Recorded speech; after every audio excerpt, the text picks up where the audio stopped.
and for the Christians in Nigeria. It will be a stable partner for trade and for security and for prosperity for the Biafran people and as well for the free world. And I thank you very much, Mr. Prime Minister. And also let me say that I will continue my fight towards freedom for Biafra. Okay. And it's a big honor that you have been joining our show. Thank you very much. I just want to remind the EU as well that the Gulf of Guinea is in Biafran territory. They should remember what is happening in Yemen by the Houthis. If the Gulf of Guinea, if they allow this terrorist Nigerian state, because it's a terrorist state, with these terrorists, if they, for example, capture Biafra land, know that the Gulf of Guinea, they will disrupt trade. But we Biafran will resist. We will make sure that we are free. And we want to remind them that when it comes to the business interest, we are open to negotiate, to do business with them.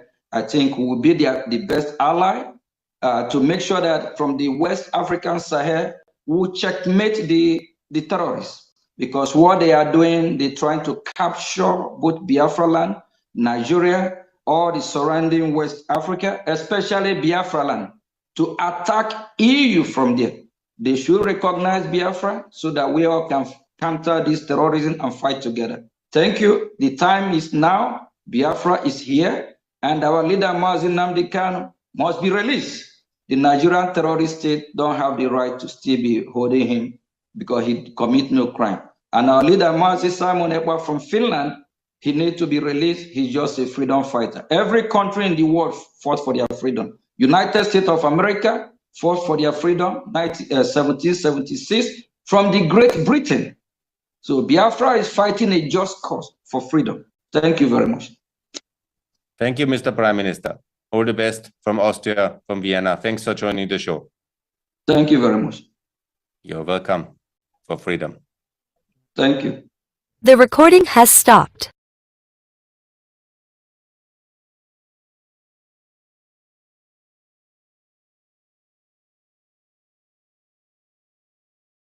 Anywhere in Biafra land we confront Fulani terrorists, we shall meet them head on. We know that they are part of the police and the army. Danjuma himself, General T.Y. Danjuma himself, testified before the British Parliament that the army of Nigeria and the police are colluding in the conquest of indigenous populations in Nigeria. And we are no exception to that very horrible and sinister conspiracy. The police we have in our land are terrorists in uniform. The army we have in Biafra land are basically terrorists. They are there to aid and to support Fulani Janjaweed advancement to the Atlantic Ocean. And we are there to stop them, and we are stopping them, and will continue to stop them. A few days ago, as I said, we embedded our men and women of the Northern Command of Eastern Security Network. When we said Northern Command, people were confused. Biafra land is a nation. We have Northern Biafra, we have Central, we have the South, which is the coastal region, we have the East, and we have the West. When I talk about the Northern Command, I'm talking about the northern part of Biafra land, which incidentally starts from Benue State. So we are right to be there. If you don't want us to be in Benue State, quietly go back to Abuja and appeal to them. Tell them to release Igbo people in Benue and carve them back into Ebonyi State, where they should belong, or Enugu State, as the case may be. Therefore, anybody, you know, one thing about Nigeria is that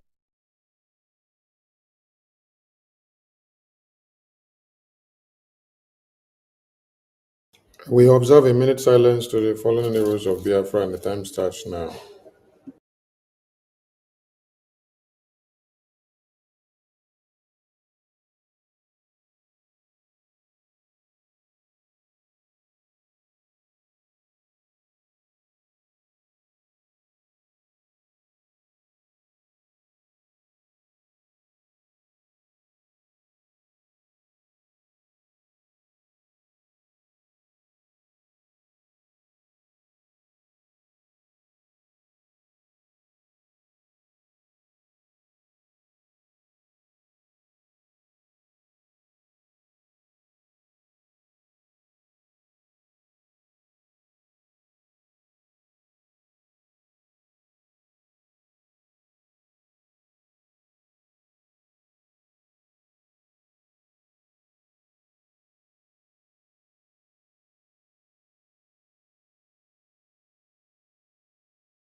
We mourn our heroes past, we celebrate our heroes living and the dead, our babies, women, and children that have been slaughtered. We salute all of them as we continue to keep the flag flying above sea level.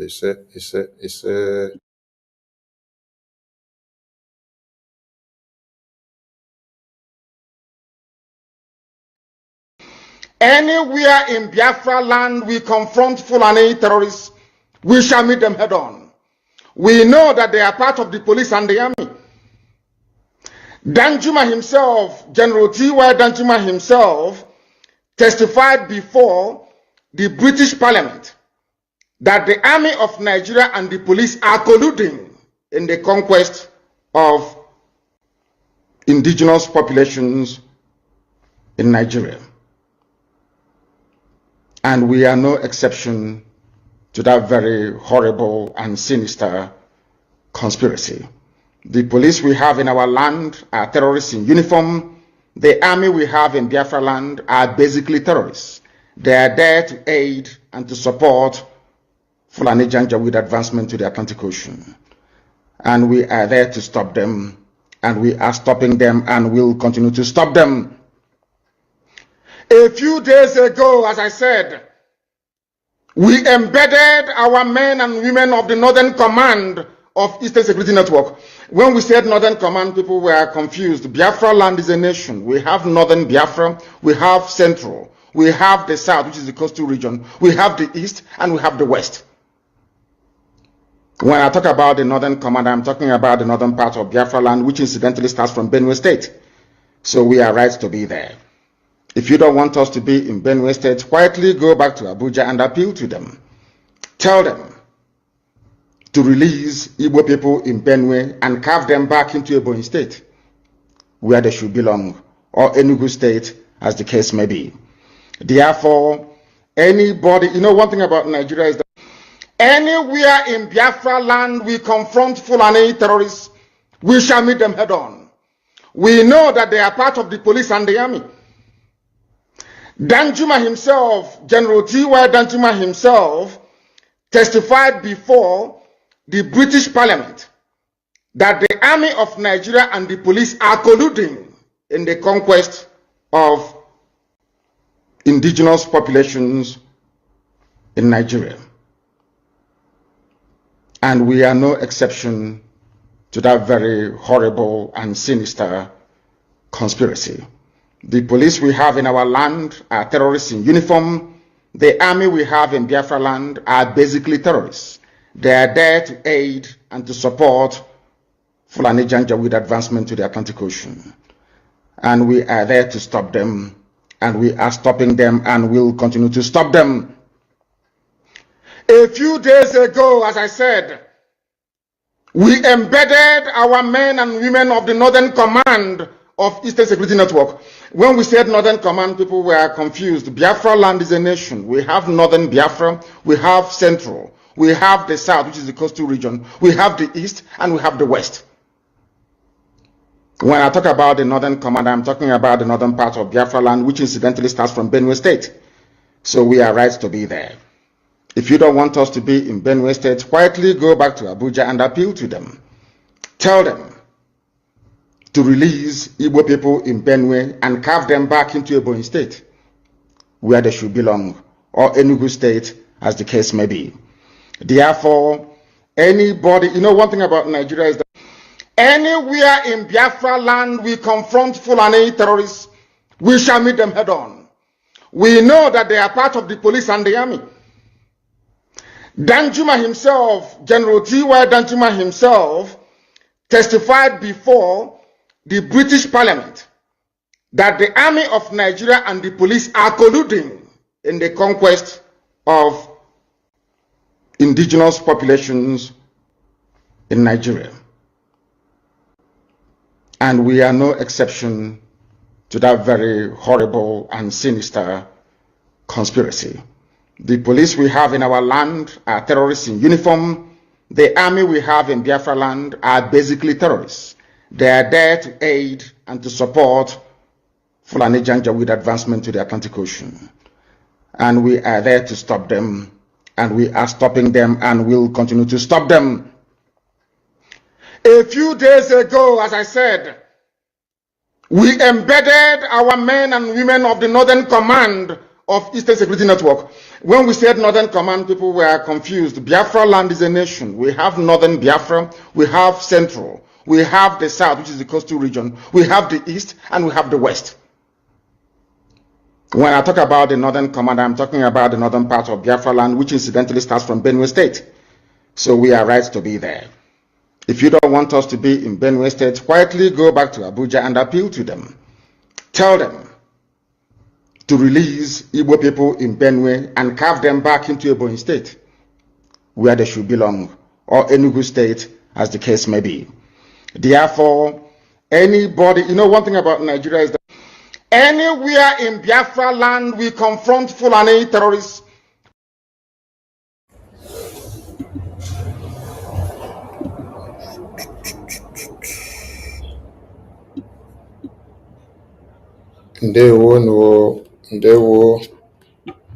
It seemed late, but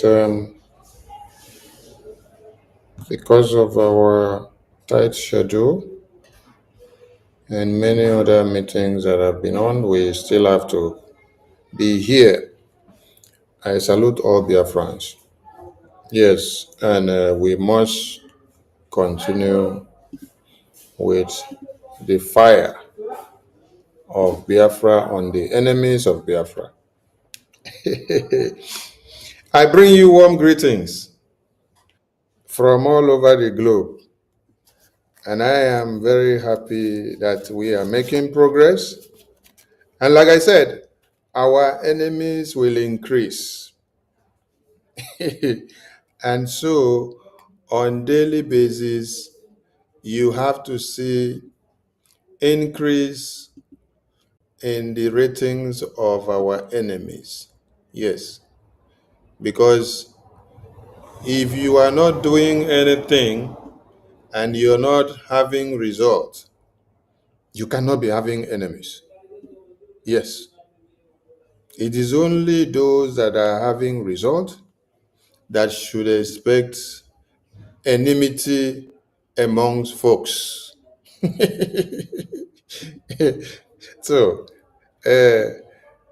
I'm very happy to be here, and let me give three buza for Eastern region of Biafra. Buza, buza, buza, buza. Eastern region of Biafra, you guys did noble.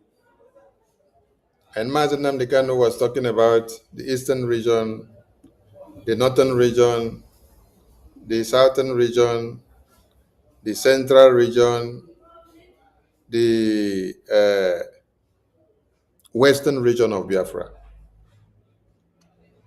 When the regional structures of the map were dissected, you see that people that had claimed that they were in IPOB for many years, since 2012, they did not know that Mazen Nnamdi Kanu had ordained, the same way Mazen Nnamdi Kanu had ordained that when it is time, there will come a government, that we will form a government, and that government will be speaking for Biafran people from exile.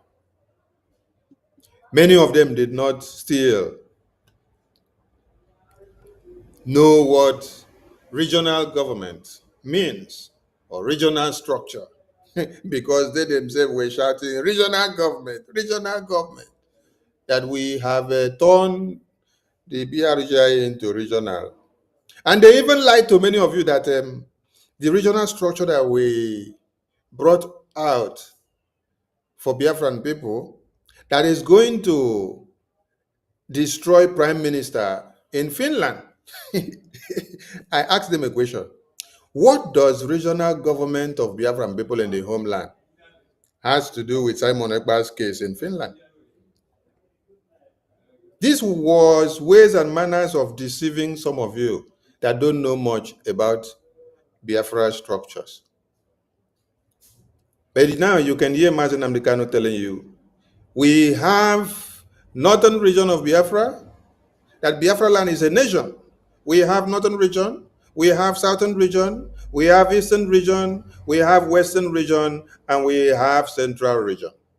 We were laughing at these fools when they were writing memo, putting Sonny's name, putting Okenkere's name, putting Success' name, putting Good Guy's name, putting all the de facto government official and Biafra Defense Forces names, circulating it on the social media. We were just laughing. Everybody said, hey, Minister of Information, we have to... I say, ignore these people. They are foolish. The day I will bring the video of Mazen Namdekano talking about regional segment of Biafra, they will not have any way to hide their faces. I want to know, if you claimed to be follower of Mazen Namdekano, and it then let us know that Biafra land is a nation, and that we have region by region. Then when you came, when the region were unveiled for Biafrans to see, you now say, no, we are working against Biafra, that regions can never come to be. Are you working to see Mazen Namdekano, Tennessee to fulfillment, or you were actually a fool following with blind eye, or you just want to destroy and sabotage everything that he has been working for? So you don't know what regions are. And today, all of them will be talking about that regions now. So Tariq Boza for Eastern region of Nigeria again. I don't give another topic. It is now Eastern region of Biafra, because Nigeria dissected all of you and said you are Eastern region of Nigeria. So from that whole Eastern region of Nigeria, Biafra came out. And it is from that whole Eastern region of Nigeria that all the 40 states of Biafra regions now come out. And now you now have 5 regions from this acclaimed Eastern region of Nigeria. They now have a nation, and they now have 5 regions. So do you now understand what is happening? Inside the Eastern region of Nigeria, you have 5 regions, which is of the Biafran regions. So to the Eastern region of Biafra now, 5 Boza for all of you again. Boza, Boza, Boza, Boza, Boza. Yes, you guys rock. And you guys did wonders yesterday. You guys did wonders yesterday in the town hall meeting. Those that work to destroy the town hall meeting and to cancel it because of their selfish interests, they were disgraced. And that is why they must be crying at this time that with all the effort that they put in to cancel or destroy the town hall meeting went in a grand style. And then it was booming, booming, booming, booming. Yes. You could hear announcement of donations coming. You could hear how organized the program was. This is a program that has been planned for over 3 months now. Yes. And then the people that are supposed to have organized the program to bring it to the end, decided to be the one to work against the program. You see, when we say that Biafra is a spirit, and also Biafra is not a family business for one person. So by the time you think that without you, Biafra cannot move forward, you make a very big mistake. And this is a very strong warning to all the regional heads and deputies. If you think that because of only you as a regional head in any of the regions of Biafra that you can destroy a town hall meeting, you can wake up one day and sabotage the town hall meeting. You organize a meeting and then cast a vote and say, because of you, because of your displeasure, a town hall meeting will not hold. That means you are very wicked and you don't know what Biafra is all about. Because you're only exercising that vote based on your own personal opinion. You're not reconsidering and remembering that there are Biafra Defense Forces in the bushes that are fighting 247. And majority of these Biafra Defense Forces are your brothers and sisters. And they are fighting to defend Biafra land. And then a town hall meeting where you will raise funds to support them to be able to defend Biafra land. You wake up at the middle of the program, you want to destroy the town hall meeting and to cancel the town hall meeting. If I did not allow Ngozi to destroy the town hall meeting that was held or to be held before the convention in Finland, I did not allow her to destroy it. She moved a motion to destroy that town hall meeting, that town hall meeting will not hold. And I said, no, the town hall meeting must hold because it's not about you. It's about the Biafran people. It's about the Biafra Defense Forces in the homeland. It's about what we are doing in Washington, D.C. It's about the over 80 million Biafrans. So you alone cannot stand up and put a start in the ways and manners that we raise funds to take this freedom forward. If I did not allow Ngozi to destroy that town hall meeting before the convention, the last town hall meeting of USA, before the convention, I did not allow her to destroy it.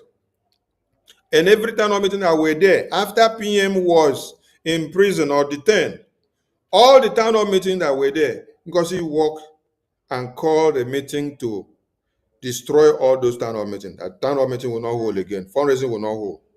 I said, no, it can't happen.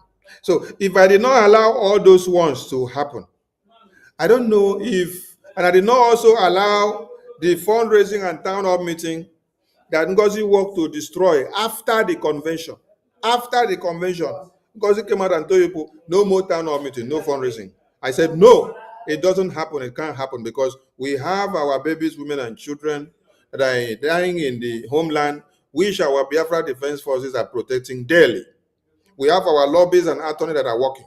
We have bills to pay to our PM in Finland and bills to pay to our offices and bills to pay to our logistics. Everywhere we have bills to pay. And you're stalking the ways and manners of raising funds? No. If I did not allow Ngozi to destroy all the town hall meeting and fundraising before the convention and after the convention, how do some of you think that you will wake up today with your small tail, with your small monkey tail, and you want to come and destroy a town hall meeting of the eastern region of Biafra? A town hall meeting of the eastern region of Biafra. A town hall meeting of eastern region of Biafra, which I am part and parcel of. Eastern region of Biafra. Hey, hello, Mero. Some of you should go back and think of the kind of juju or the kind of prayer or the person that you will hire to send as assassin to come and kill Sonny. Some of you need to go and think, go and reanalyze and plan again and think of how can you kill this Sonny? How can you eliminate this Sonny? Because he has become a problem. Yes. Because he is shouting all day, Sonny is a problem. This Sonny is very wicked. A man is shouting there, this Sonny is a problem. This Sonny is very wicked. Choma is shouting, all of them, this Sonny is very wicked. What is Sonny do now? I am here to make sure you people don't destroy this work that God put in Simon Ekba's hand, our PM. I am also here to make sure you people don't destroy this work that God has transferred into the hand of Okenkere now. Yes, you cannot destroy it. The only way you people can destroy it is when you have finished kill me. If any of you is able to kill me today, open the ground and bury me, disappear me from this earth, kidnap me, that is when you are able to destroy this freedom. But as far as I'm still alive, I go nowhere. I dey here. I know they move 1 inch. Throw the bullet come. The God of Biafra that ordained us to be here will give us the shield of repellent. So as those your nonsense are coming, I saw it before coming. And I anticipate what to do before you all go crazy. You can't destroy any avenue of raising money for us in this very freedom, because we have gone a long way. So if you are head of any of these 5 regions, or you're part and parcel of the executives, and you think that you have been in BRGI cabinet meetings, you record our meeting, you take it to Emma and group and Honorable Fulani, you've been planning on how to sabotage and how to destroy, please, you have made a very big mistake. Because you choose the wrong fight and the wrong person inside the circle. I don't talk too much, but I watch, anticipate, and see where you're going. Then I will set the trap for you to come and fall inside. All of you that plan on how to destroy the Eastern Region Town Hall meeting, I got the message long before that yesterday and the day before yesterday, when all of you were planning it. Yes. And I saw everything that was happening. And I was waiting for all of you to fall into the trap. But APM saved many of you. I set a trap. I set a trap for all of you to fall in. APM saved many of you from that trap. Yes. APM saved many of you from that trap.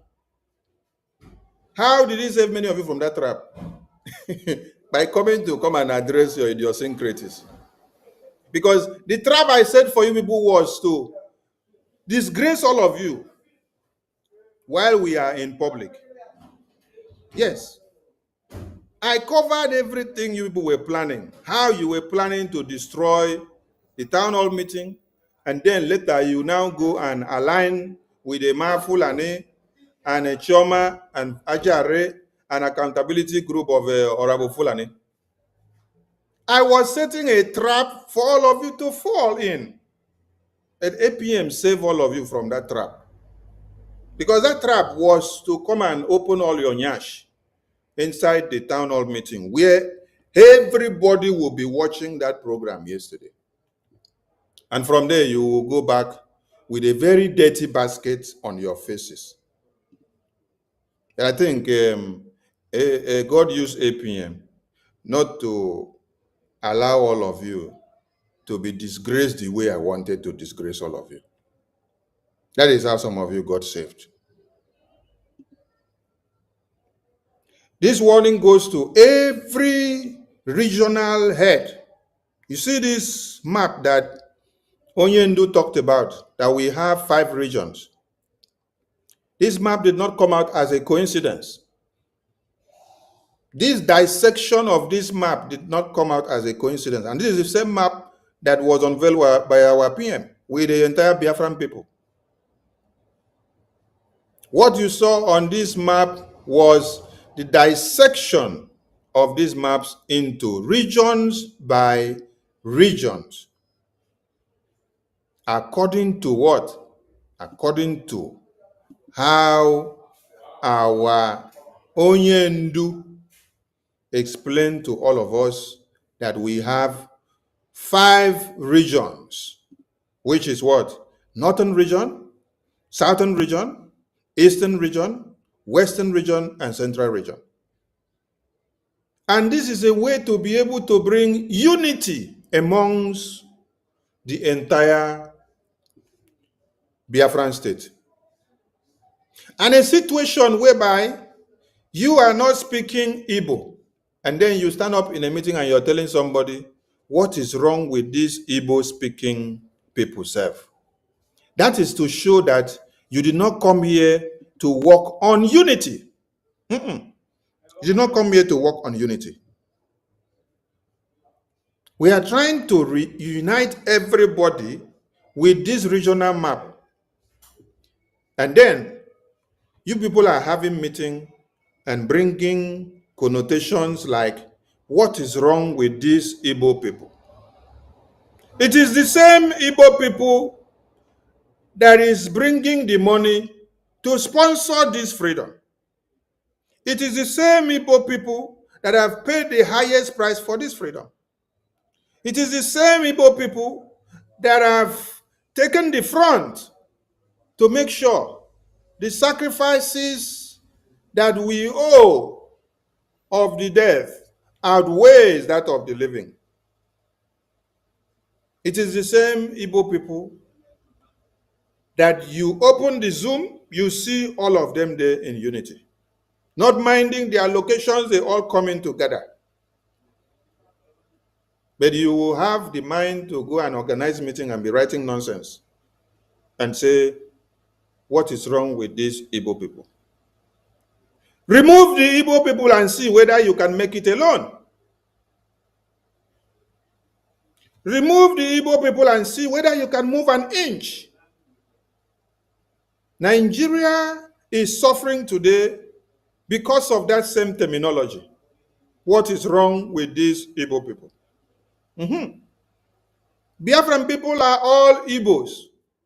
But when you start using that segregating word in a time when you were sent by the enemy in a meeting where you want to divide the house and to create chaos, when you already have a plan of coming to destroy some things, when you already have a plan of destroying a town hall meeting that has been planned, that is where you're making a mistake.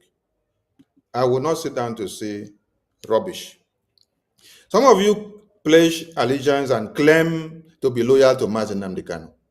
And then you're opening your mouth to say, what is wrong with these Igbo people? Mazi Nnamdi Kanu, is he from your village? Is he not speaking Igbo? Is he not sacrificing for Biafra? The generals in the bushes that are dying every day for Biafra, are they Hausa or are they Fulani? Are they not Igbos? When you hear somebody speaking like this inside a meeting where you're supposed to calm nerves and reunite a meeting, and then you're using such phrase, what is wrong with these Igbo people? That actually signifies that you have this ancestral and existential hatred. So, as all of you have come to sabotage BRGIE where I am now, and I'm opening my eyes to say no, and you are not running to Emma and Ngozi, when you get there, tell Emma, what is wrong with you as Igbo person? When you get there, tell Ngozi what is wrong with you as Igbo person. When you get there, tell Shoma what is wrong with you as Igbo person. When you get there, tell Ruben Nadi what is wrong with you as Igbo person. Okay? Then wait to see the slap that you will get from Emma and Choma and Orabu Fulani. Okay? If you are a regional head in these 5 regions, be very, very careful. Yes, because we don't wait for anybody at this time. Yes. If we want to carry you along and make your state to become viable, as we are going into the next phase, and you become a problem, you will be dropped. We drop you and then we move on with those that are serious. We drop you and move on with those that have actually understand what this freedom is all about. Until when your brain is reset, you can come and join us later. Mazi Nnamdi Kanu is in prison. Mazi Simon Ekpa is in prison. And if you want to wait for Mazi Simon Ekpa, when he comes out from prison, to come and start Biafra from where he stopped when he was imprisoned, you can go and wait for him. That means you are very stupid. But remember that when Mazi Nnamdi Kanu was imprisoned, Simon Ekpa did not wait for Mazi Nnamdi Kanu to come out.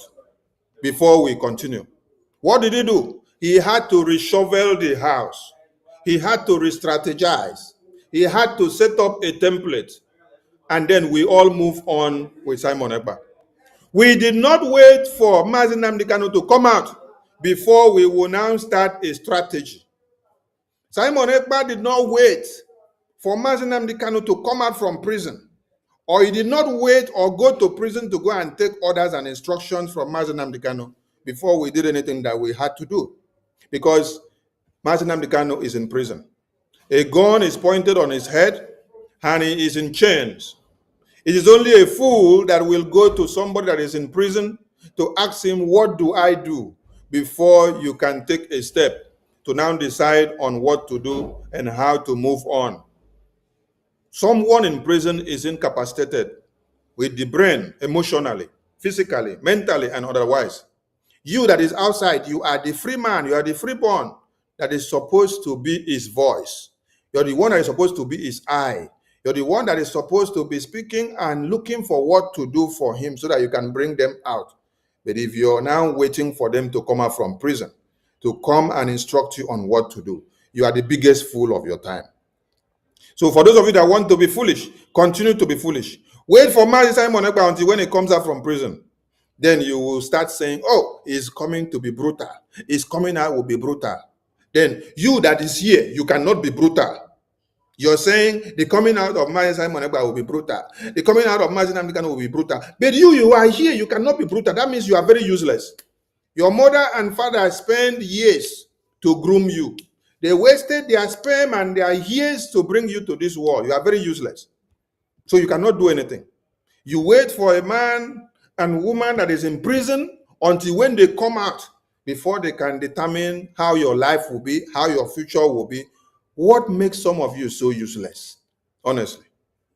I want to appreciate the whole Eastern region again and everyone that made yesterday a wonderful and a memorable one. And I'm also using this medium to let all of you know that the leader of the Eastern region and their executives, they had worked so hard to sabotage the yesterday town hall meeting of the entire Eastern region. Entire Eastern region that comprises of 8 states. But I was watching them and waiting for them to enter the trap that I set for them. But APM helped them out by not allowing them to enter that trap. So it was only when I was dead that the town hall meeting of yesterday wouldn't have held. If all of you heard that I was dead, then the town hall meeting of yesterday wouldn't have held. But I had set the trap for all of them on what I was going to do to them in that town hall meeting of yesterday. They would have gotten the highest disgrace that their parents have not given to them in the past 100 years, if they had even existed for the past 100 years. So if you work against how we raise money, the last thing you should ever think of is a town hall meeting is planned, which is to raise money for our defense forces, which is to raise money for our lobbying and all the logistics and legal things that we have to do. And then you are planning of how to cancel that town hall meeting with your own intuition, with your own personal hunger and feelings. You don't consider that there are men and women in the bushes that are fighting every day that need this money. No, you don't think. All you want is how you feel, because opportunity has availed itself for you to be a leader of the Eastern region and part of the executive of Eastern region. So you now take laws into your hands to be the one to sit down and determine to cancel a town hall meeting. While Sonny is still alive in this government of BRJ, I said this would have only happened if I was dead. Because many of you are making the biggest mistake of your life. Tomorrow, if you hear that Biafra Defense Force personnel died because there was no logistics, or that they engaged in battle and then he fell in the battlefield, sacrificing his life for Biafra, you will still be the same person that come out and say, oh, they are not getting logistics. They are not getting what they are supposed to get to do their work. But when you as a leader of Eastern Region, administrator and executives, decided to be a stumble block, to stand as a stud, to cancel a town hall meeting so that the town hall meeting will not hold, so that we will not raise money, who are you working for?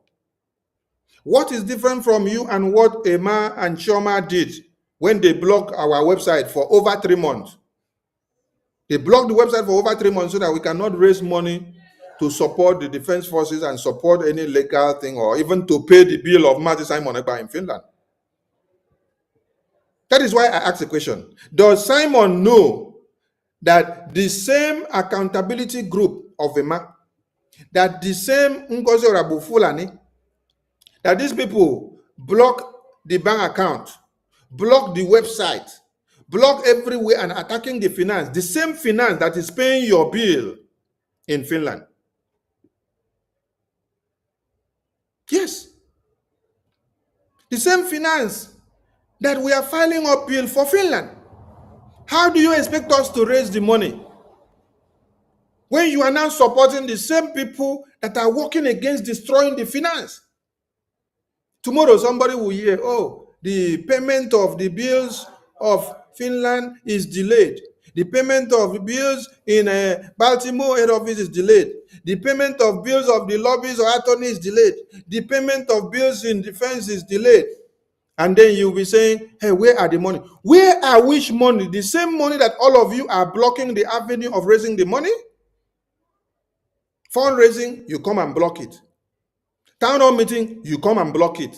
You don't consider that your same PM that you say is your PM that you love. Some of you claim to love PM more than me. Some of you claim to love PM more than me. But you don't know that I was dragged into this Biafra government in exile because of his presence when I saw that he came in. I'm not someone that is jumping around. No. When I saw him started, I came to give him my support. Some of you are claiming you love him more than me. And I have been working to protect everything that he built, while some of you are working to destroy. Yes. When you destroy the finance and you destroy our avenues of raising funds, town hall meeting and fundraising, how do we pay that our PM now that you claim you love more than Sonny? How do we pay his bills that are in Finland? Go and ask the accountability group, have you people been able to pay the bills in Finland? Ask them if they have been able to pay. Ask them, go and ask them. Ask Orabu Fulani, have you paid the bills in Finland? Ask them if they have paid, if they have been able to. But these are the people that have come to fight and destroy the finance, block website, block every avenue, come and sabotage and tell many of you that we are criminal, we are this and that, and you are clapping for them. Yes. Then later you expect us to remove money from our blockers, or remove money from our nose, or from our eye, or from our head, to now use it to pay bills when you are blocking the avenues of raising the funds. You're not even the one bringing the money. Oh. You're not the one bringing the money. It is Biafrans that are bringing the money willingly. And then you want to stand as a stumble block to block those that are bringing the money voluntarily to support what we are doing. Please, every administrator in all the continent and every representative and heads of regions, please, going forward, be very, very careful and be very, very attentive. Yes. Do not allow Satan to use you to fight the structure that is working, the structure that is giving aid to the Biafra Defense Forces, the structure that is giving aid to our Prime Minister's bills in Finland, the structure that is taking care of our lobbies and our logistics and every bills in America and attorney, the structure that is heading to Washington, D.C., making Nigeria to cry left, right, center. Do not allow yourself to be used to fight against these structures. Because all these splinter groups, they have nothing to offer. You can't see them doing anything in Washington, D.C. You can't see them doing anything to take care of defense. You can't see them doing anything to even assist in PM's bills in Finland that we are looking up to. But what they do is to work to destroy. The people that are actually working to put everything together are the same people that you are going to go and condemn and say, we are working to stop Prime Minister and to destroy him. But it is the same BRGIA here, led by Okechukwu Nkere, that he is in charge of the lobbies and the attorneys. It is the same BRGIA here that is taking Simon Ekpa's case and Mazi Nnamdi Kanu case to the US Congress. It is the same Okechukwu Nkere here that is having meetings and engagement that many of you don't know to engage international bodies behind the scene for the release and the intervention on our Prime Minister Simon Ekpa's case to be released. And the same thing to Mazi Nnamdi Kanu. But do all of you know? No, you don't know. But what you feed yourself on is what you see on the social media. You dwell on propaganda on social media. Everybody should be very, very careful. Yes, everybody should be very careful. Because we have gone a long way and we don't have time for nonsense. When we said Northern Command, people were confused. Biafra land is a nation. We have Northern Biafra, we have Central, we have the South, which is the coastal region, we have the East, and we have the West. When I talk about the Northern Command, I'm talking about the northern part of Biafra land, which incidentally starts from Benue State. So we are right to be there. If you don't want us to be in Benue State, quietly go back to Abuja and appeal to them. Tell them to release Igbo people in Benue and carve them back into Ebonyi State. We have Northern Biafra, we have Central, we have the South, which is the coastal region, we have the East, and we have the West. When I talk about the Northern Command, I'm talking about the northern part of Biafra land, which incidentally starts from Benue State. So we are right to be there. If you don't want us to be in Benue State, quietly go back to Abuja and appeal to them. Tell them to release Igbo people in Benue and carve them back into Ebonyi State, where they should belong, or Enugu State, as the case may be. Therefore, anybody, you know, one thing about Nigeria is that. Thank you, Yendo, and thank you to everyone.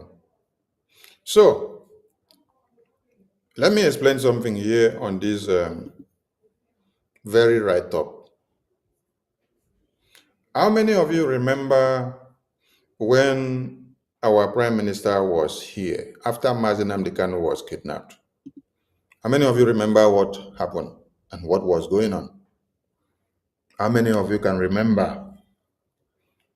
It is complete explanation of what is happening here now. Simon Ekpa was busy fighting Nigeria terrorist government, while DOS was busy fighting Simon Ekpa. Yes. And today, APM is busy dealing with Nigeria home and abroad in Washington, D.C. While Honorable Fulani, EMA accountability, DOS, and Nigeria, they are all fighting Nkere now. Who is the strongest guy here now? But one thing I'm very happy is that All of you are promoting Okenkere now, and you're promoting BRGIE. You're promoting Elias. You're promoting Biafra Republic Government in Exile. You're promoting the achievement that we are doing in Washington, D.C. You see, we love it that Nigerian government are crying about Okenkere now. They are crying about BRGIA, what they have done in Washington, D.C. Accountability Group of Emma are also crying the same cry.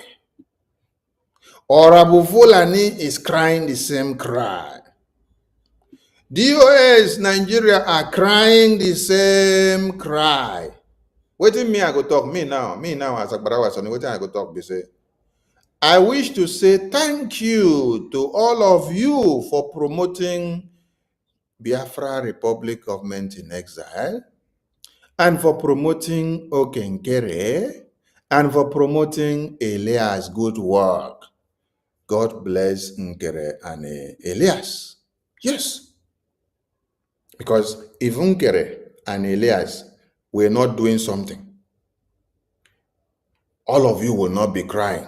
You see, the numbers of enemies of Nkere has increased than the numbers of enemies that our PM Simon Ekpa had. Are you checking the statistics? Yes. Check the statistics so that you will see it very well.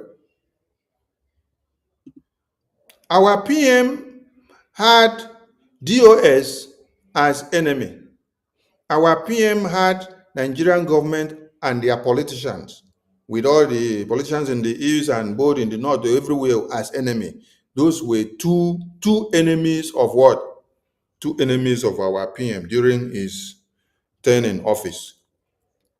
Just two enemies that were well known. And these are the two enemies that wrote this petition to Finland against him. IPOB Nigeria and Nigerian government. They worked together to write a petition against him and send to the European Union. For some of you that did not see this, see it now. See it now here. These two enemies that our PM had were the people that made sure they put up a petition to European Commission for them to imprison our Prime Minister. Yes. Kanunta, which is IPOB. Mazinamdi Kanu wife, which is IPOB. DOS, which is IPOB. What again? Ejiofor, which is Nigerian politician. Plus all the Nigerian politicians group, put them all together. Then, who did they use? They use Bruce Fenn now to do the writing. They use Bruce Fenn to do the writing. And then, this is how they sent the petition to European Commission to kill Simon Ekpa and imprison him. You see the people that gang up. So that is combination of IPOB and Nigeria. But now, let us see the people that have gathered and came together to see how to destroy BRGI now against Ngere. The people that have come together now is that Nigeria government are one. Then IPOB DOS are 2. Then EMA Accountability Group 3. Ngozi Accountability Group 4. How many be that? 4 different groups. 4 different groups are the people now fighting BRGIE. Plus, do you know the next one? It is 5. Well, let me complete it for you. Number 5 is all the international allies of Nigeria. Every international ally of Nigeria, they are all together with Nigeria now to fight against Biafra Republic Government in Exile under Okenkere. So Okenkere, Biafra Republic government in Israel under its leadership now are facing 5 prime enemies, while our PM was facing just 2 prime enemies. 2. So do you now see when I have been telling people that our enemies have increased? Yes, our enemies have increased, and our responsibilities as well have increased. Yes, because as our enemies have increased, so as our responsibilities increased. Do you know why? It is from here. From this congressional briefing, this is where we gave them open march for every of the enemies of BRGIA to identify themselves. Yes. This congressional briefing on Biafra was the open march, which says if you know you want to show yourself as the prime enemy of Biafra, the prime enemy of BRGIA, your time starts now. And all of them identify themselves. That is why they are all attacking Mazi Elias now. They have even started attacking Senator Ted Cruz. They have even started attacking Attorney Dabiri. They have started attacking all the senators that our APM have had meetings with. So their fight now is not Nigeria. Their fight is now BRGI, because they see that what they were sent to do to Simon Ekpa, our prime minister, that Okenkere has not allowed it to happen. That is one thing you need to understand. What many of you were sent by Nigerian terrorist government to do to Simon Ekpa, our prime minister, to see that you destroy BRGIA, you destroy Biafra Defense Forces, you destroy Biafrans and destroy Biafra independence. What many of you were paid and brought into BRGIA to do, Okenkere has destroyed those things. Okenkere has made it known to all of you that you can only imprison Simon Ekpa, our prime minister, but you cannot imprison the BRGIA. Okenkere has made it known to all of you that you can only imprison Mazi Nnamdi Kanu, but you cannot imprison Biafra. That you can only imprison Mazi Simon Ekpa, our PM, but you cannot imprison BRGIA. BRGIE is not in prison. You only imprisoned our prime minister to see that you stop him from going with the mandate and the template that the Biafran people have given him to restore Biafra. So you were only able to imprison him as an individual, but you were unable to imprison, you were unable to imprison Biafra Republic government in exile. And you cannot, because there is Okenkere. He has thwarted and destroyed all your plans. That is why I laugh at some of you who says, oh, our prime minister should stay in detention to be taking decisions. That is how you are stupid, because by then you will make it known that Biafra Republic government in Israel is imprisoned, and that he is in prison, and that as Biafra Republic government in Israel is in prison, Biafra Republic government in Israel will now have to be taking decision from prison. No. Biafra Republic government in exile is not in prison. Yes, we have acting prime minister. We have the Biafra Defense Forces. We have all Biafrans out here who are brainstorming and standing their ground and carrying on from where our prime minister stopped. So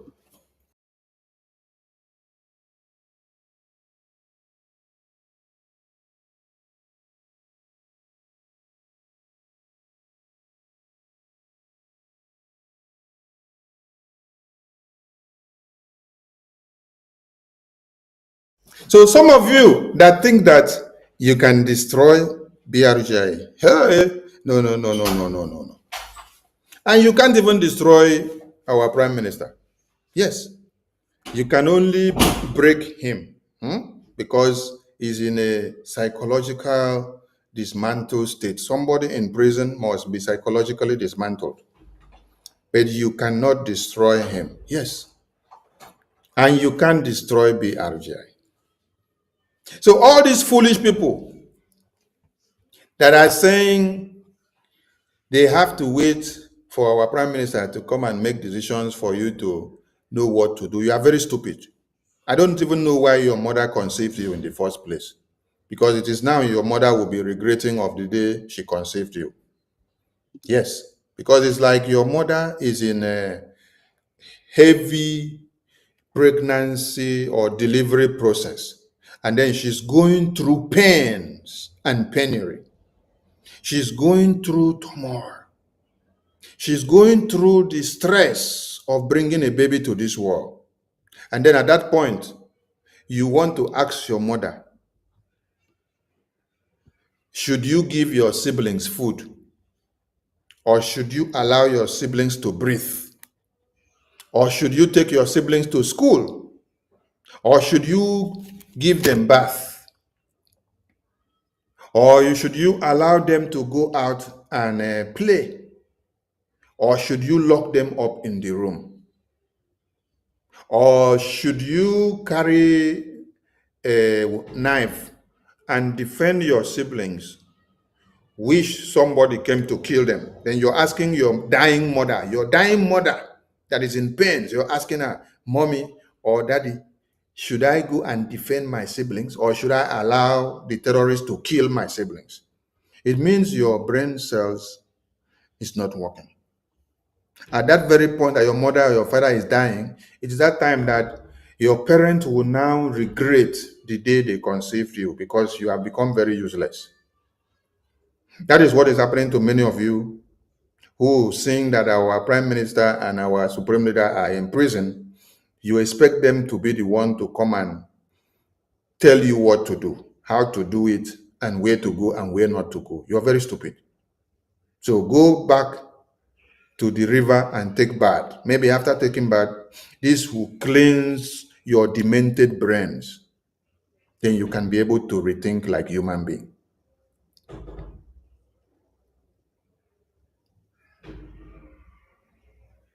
Many of you were sent down to Biafra Republic government in exile as spies. And many of you were sent just to see that you destroy the good works that Simon Ekpa, Prime Minister, put on the table. Many of you were not here to do anything good. Many of you were here to see that how far he has gone, you will hold his leg and drag him back. So when opportunity availed itself, you all align with the enemy and supply all evidences against him, and they use it against him. Then now, you now see that with that, Ngozi came out as a mad woman to come and start displaying all manners of madness. And all of you were clapping for her because you saw in her that she has that destructive tendencies of destroying everything. Somebody that came, the first place she went to fight was to go and fight the defense. You fight the defense forces, you call them all manners of names, you say they are criminals, they are traitors, they are kidnappers, they are this, they are this. The next thing, you divert funds from them. You went and set up your own new group of Ebobago. Funds that were meant for the Biafra Defense Forces. Because of your ego and pride, you go and set up a Ebobago group. And the Biafra Defense Forces that have been sacrificing their lives, you abandon them. Many of you that hated what Prime Minister has set up, yes, you joined her because you did not like the Prime Minister herself. You did not like whatever he was doing. But you were claiming, pretending, oh, that is why you were supporting Ngozi. You supported Ngozi. Some of you supported her with all your mind, knowingly, not ignorantly. Some of you supported her knowingly. Why some of you supported her ignorantly? But some of you supported her knowingly because you knew that everything she was working for was to destroy. You supported her and you saw even to the point where she now came out and said that IOU is a scam. That IOU, that all of you joined your hands to unveil that it is a scam. Are you getting the point? You were all clapping for her and you push it. Yes, IOU is a scam. You don't ask yourself a question. Is it the IOU that we all unveil for Biafran people, which we put it to be till when Biafra is restored and all Biafrans will get their money back? Is it the same IOU that Ngozi is telling you that is a scam now and you are clapping for her? Some of you that also invested in the IOU, you don't ask yourself a question. How come I am here clapping for Ngozi while she's saying IOU is a scam when I have also invested in the IOU and I'm clapping for her?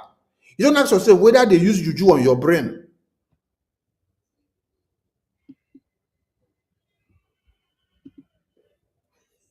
Did he stop there? He didn't stop there. Even your ID card, your international ID card, that the Biafran government approved with all the security features, that you have to go through the Jumio system and everything is standardized. She came, sabotage it, and then turn it to Zoom verification. Zoom, social media verification. And you were all clapping for her. You clap for her. The next thing is that she will now go and bring bank account, post it on social media. Most especially bank account of Biafrans in the homeland and in Nigeria. Post it on social media and tell all of you, go and put money there. This is the same person that was posting Touch Bank, the Islamic bank account for all of you to go and put money. And you were all clapping for her. Today, those Touch Bank account is the account that you see that they are using to fund the Boko Haram terrorists that are killing you and killing Christians and committing the genocide today. That is the account that she brought for you. And I was here exposing it. You did not take me serious. You took me as your enemy. You were all clapping for her and working with her. Touch Bank account. Working to kill all Christians.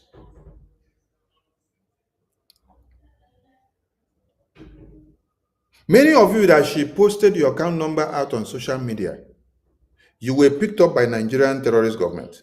She came out and announced it and wrote it on social media for you and said, oh, Nduka Ibele was picked up by Nigerian terrorist government with over 10 hillocks and with many dogs and many DSS. And then she came back and told many of you that you should go and contribute money to go and bail Nduka Ibele.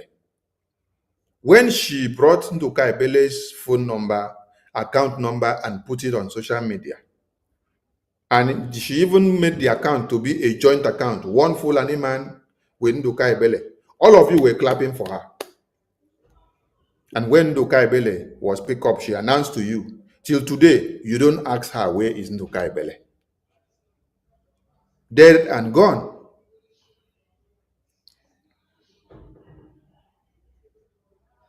You all supported her because you never liked the template that PM Simon Ekpa was using. So when you saw any opportunity, you never liked the way he was disciplining some of you without looking your faces. And when it was now time for you to see opportunity to destroy everything, you align with who was destroying. You help her to destroy. Destroy. When I enjoy the destruction, Abi, show me one thing that Honorable Fulani has done for Biafrans, for this freedom, since after the convention. Even as we speak now, some of you that still continue to do ID card with her after we have announced that it is fraud now, don't go and do it. You're sabotaging your information. And even some people that did not ask her to print her own ID card, she print. People that have paid before she sabotaged the process, she now print. And after printing, she bring their ID card. Bring their ID card and come and post it on social media. You bring my ID card, my information, everything, come and post it on social media. Have you ever seen American government bring your national ID card to come and post on social media, or your driving license? Have they brought your passport to come and post on social media?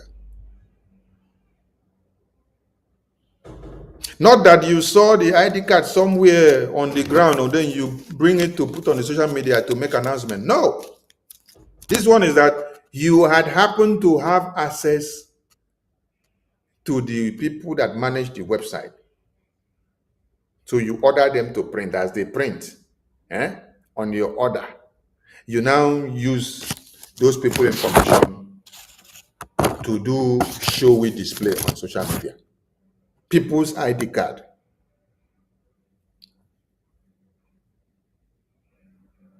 All of you clapping for Rabo Fulani. Can you show us what she has done and achieved for you?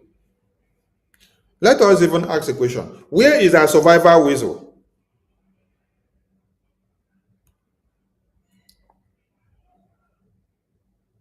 Where is our survivor whistle? Where is our survivor whistle? Yes, where is our survivor whistle? Because she gave you people survivor whistle to blow. The middle belt have blown survivor whistle, and then the Boko Haram terrorists still kill them. The people in the north, the Christian genocide, they had survivor whistle blowing, and then the Boko Haram still kill them. Have you all finished blowing survivor whistle of Ngozi? Mad people everywhere. And she also told you people she's bringing Delta Airline to pack all of you to Nigeria. We are in November. Please, you guys should go and tap her and wake her up and ask her, where is the Delta Airline that you said would take us to Nigeria? Because you are missing a trip to Nigeria. This Yochi.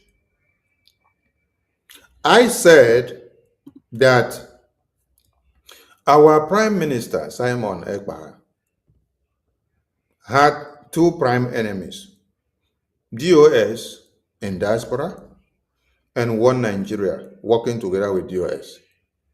But now, do you know how many enemies that BRGI has now under Okenkere?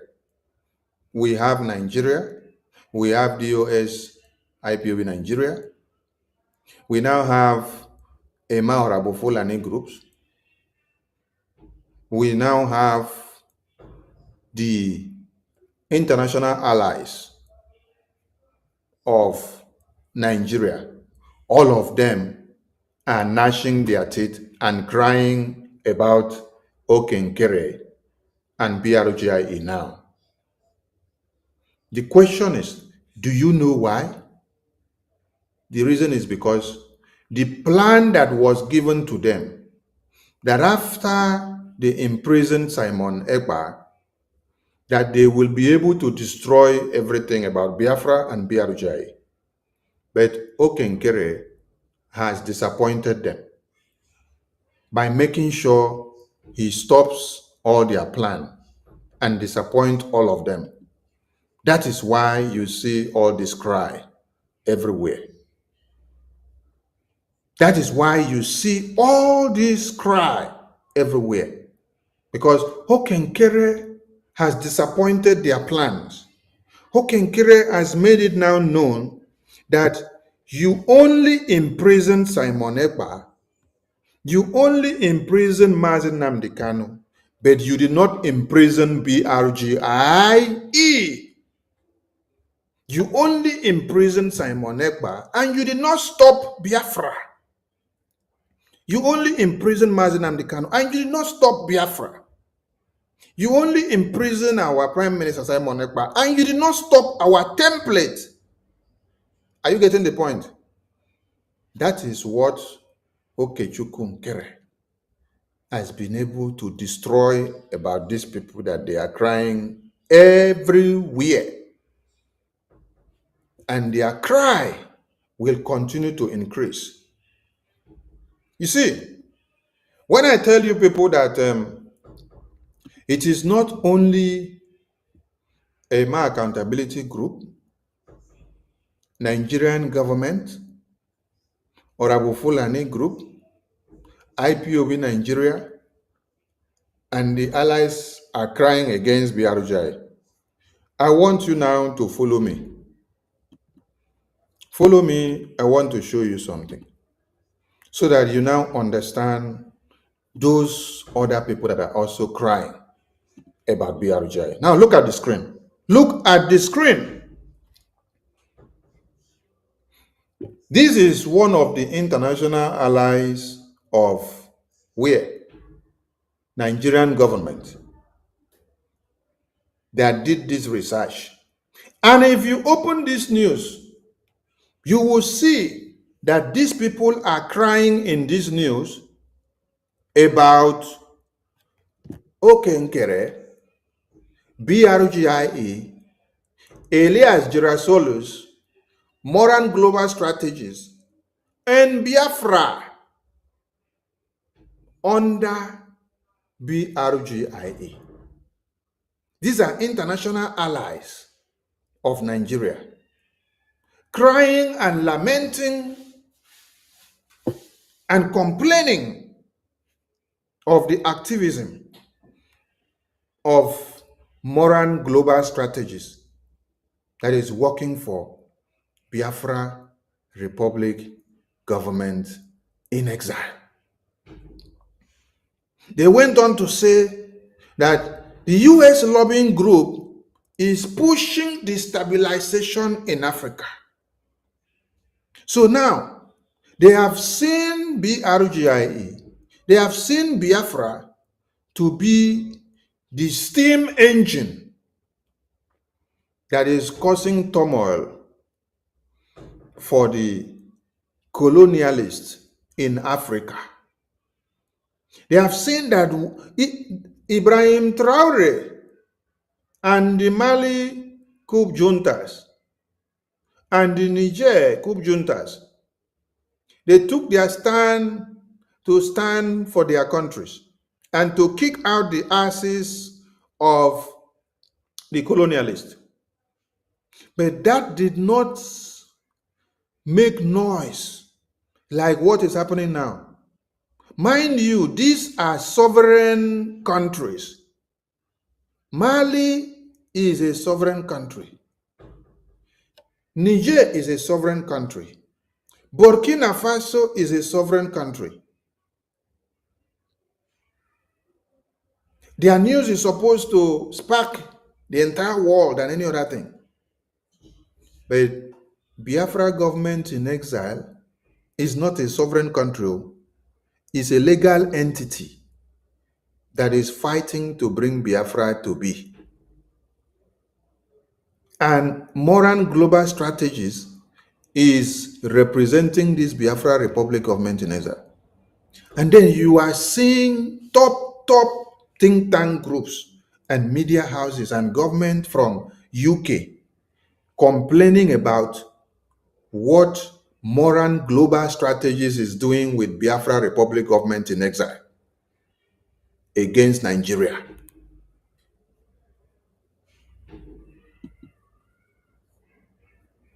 They are complaining that what Biafra Republic government in exile are doing and Moran Global Strategies working together, that they are not just coming for Nigeria, that they are now coming as a way of bringing total freedom to Africa as a whole. In this very publication, they analyzed and quoted the works of Biafra Republic government in exile with Moran Global Strategies. They analyzed and published and narrated and lamented about the work of modern global strategies with Ambazonia. They narrated and lamented about the work of modern global strategies with Eritrea.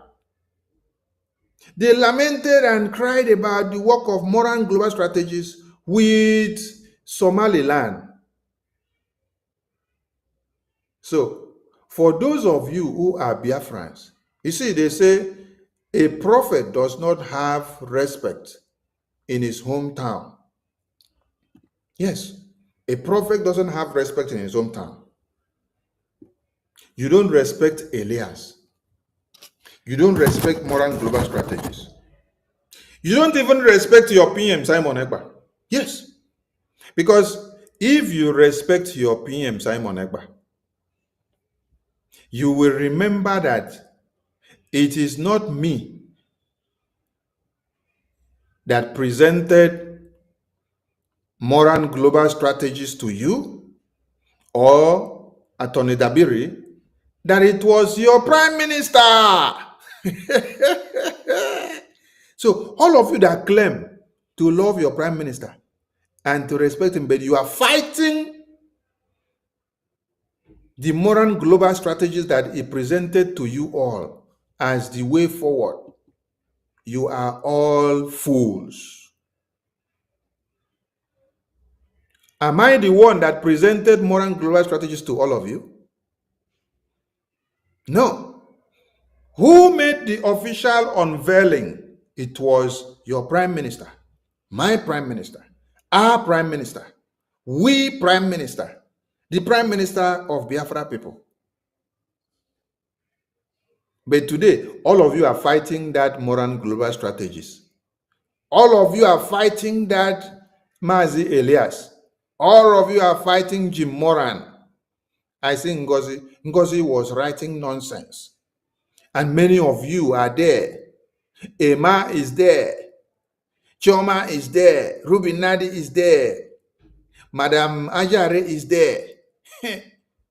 I look at some of you, I say, Chai! Curses follow many of you. The imprisonment of Prime Minister Simon Ekpa has actually opened the eyes of everyone to know all of you. Yes.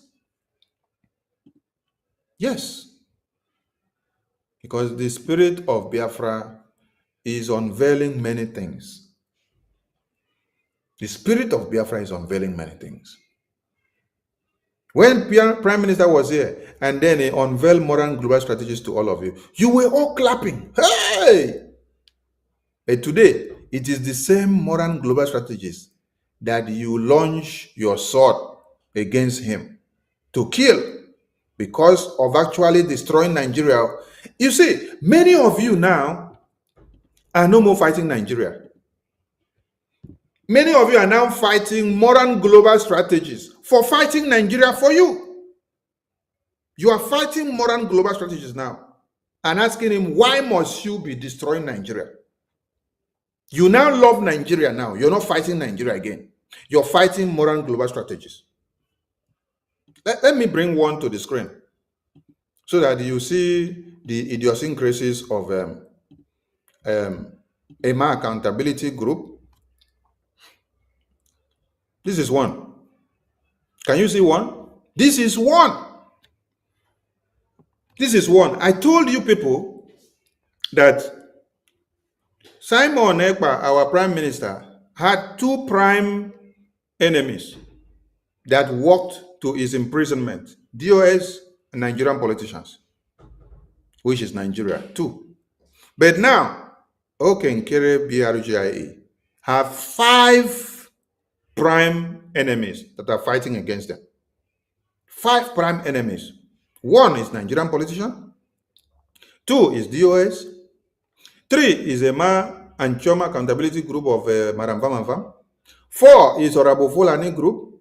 And 5 is the international allies of Nigeria. How many are there? 5. You now see? Now look at this. Look at what you see on the screen now. Just look at this thing. Look at this thing that you see on the screen. Look at this generational illiterate that you see on the screen now. Just look at this. Look at this. is telling you that the USA may be using Isaiah Anyonku against Biafra freedom and moral global strategies. That is what this idiot is saying. So he now loves Nigeria. He doesn't want Isaiah Anyonku and moral global strategies to destroy Nigeria. Their fight now is now what? Against who? Against Biafra government. Against moral global strategies, who are actually fighting for their own freedom. Are you getting the message? This is one. Oh, let me go to the other one, which I showed people before. This one now was written by Honorable Fulani. Look at it very well. This is Honorable Fulani. Honorable Fulani said this is a very long episode that she wrote. She screenshotted the town hall meeting of yesterday. That means they are crying. They cry very hard anywhere they see BRGI, anywhere they see moral global strategies, Mazi Elias and Attorney Dabiri and EPM. They are crying and they are promoting us. So let them continue. This was a very long episode that she wrote, but this is the ending part. She said, any individual or group dealing with these two individuals on behalf of the Biafra Republic government in Israel and your United States of Biafra, plus your de facto is doing so at our own risk. She wrote a very long epistle here, but I only cut this part to do this. So I told her, God bless Nkere and Elias. You see, that is the level of the cry that you see. They are no more fighting Nigerian government, though. The fight now is the moral global strategies that your prime minister, my prime minister, our prime minister, we prime minister, dear prime minister, brought for us. You see? So now, I want all of you to go and ask the question now.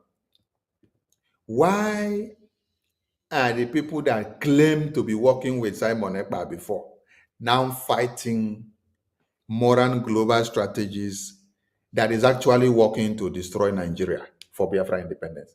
Is it that they were not all real or they never wanted Biafra?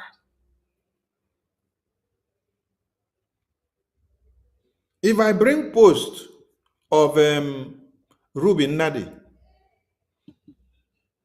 and Joy Robi, no, I think that was Joy Robi. Ruby Nadi, that one don't always like to write. But Joy Robi, she liked to go and disgrace herself in the comment section. She went and wrote in the comment section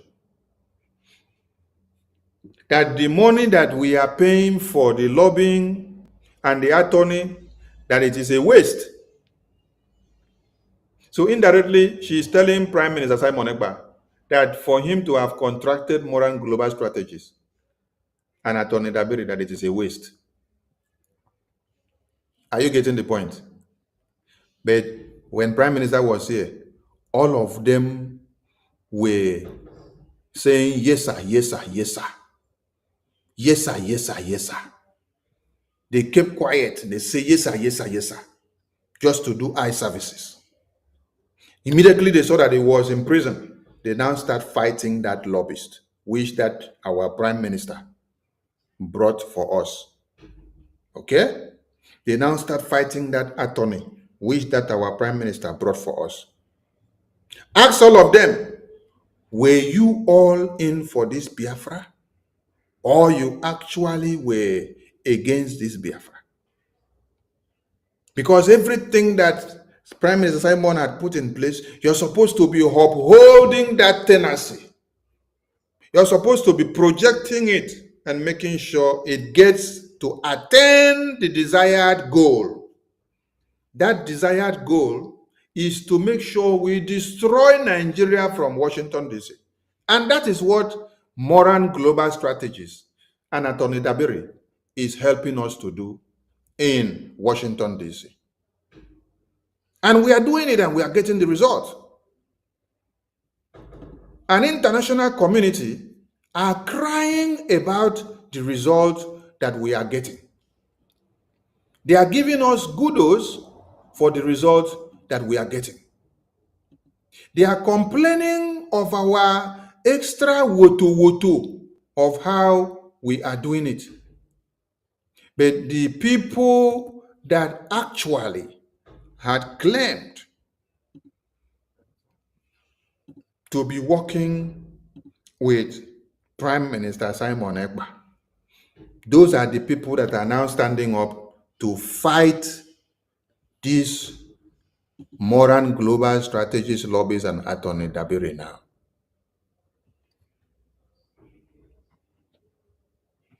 These are the people that are actually standing up now to fight Moran Global Strategies.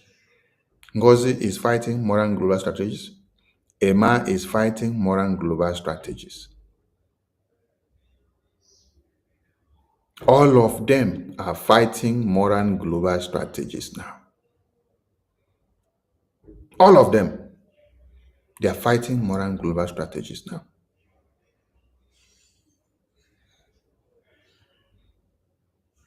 Then you should ask them, were you all here for this Biafra? Or you were pretending when Simon Ekpa was here?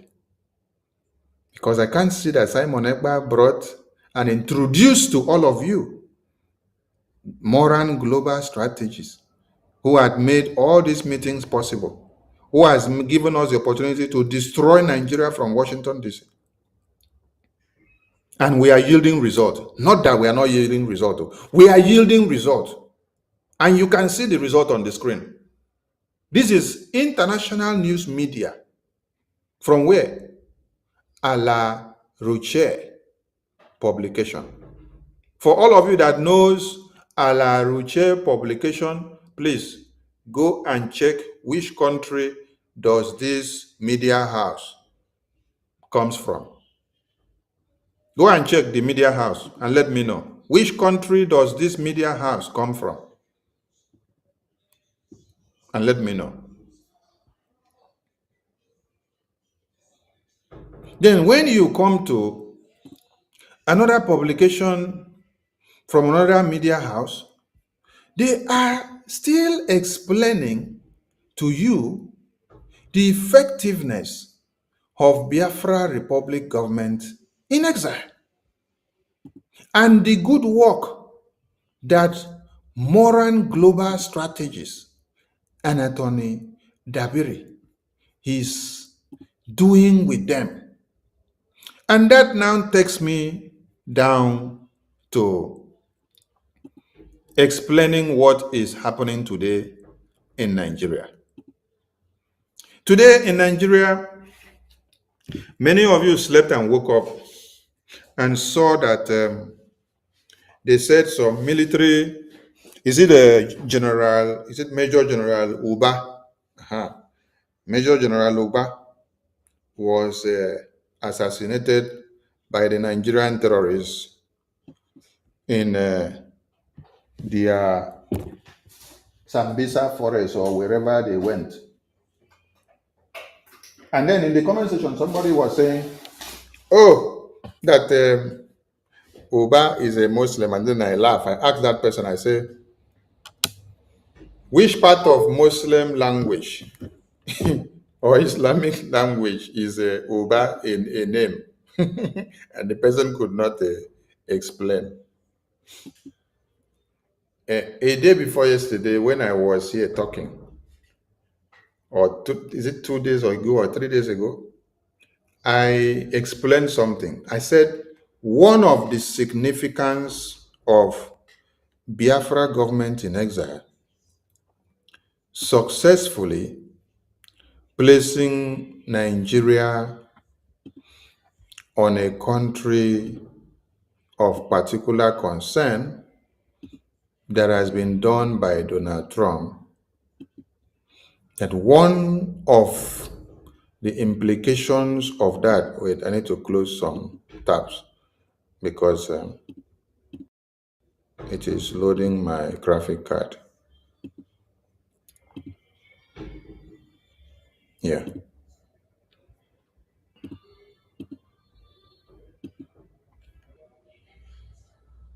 All right. Thank you to everyone, and we have to continue.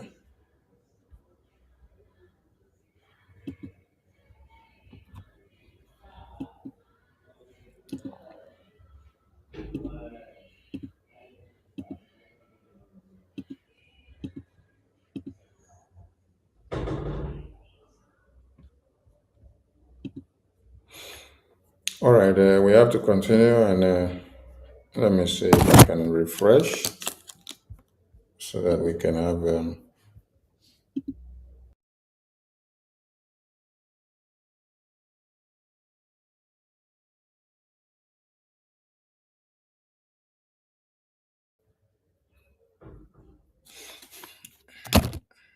All right.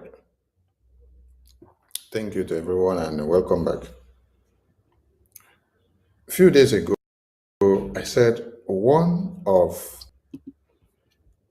the things that is going to happen to Nigeria now,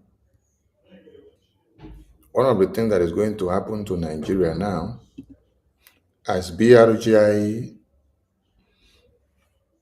succeeds in the congregational backing for sanctions or restrictive designations of Nigeria, and one of the things that will happen to them is going to be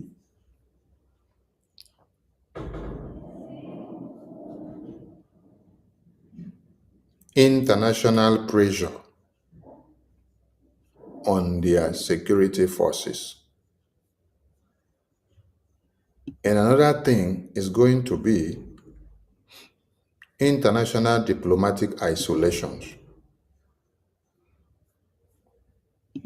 And another thing that will also happen is credibility damage. Then another thing that we have also achieved in this is that we have been able to weaponize the US foreign policy apparatus against Nigeria. And this has translated into what has happened for the past 1 week now.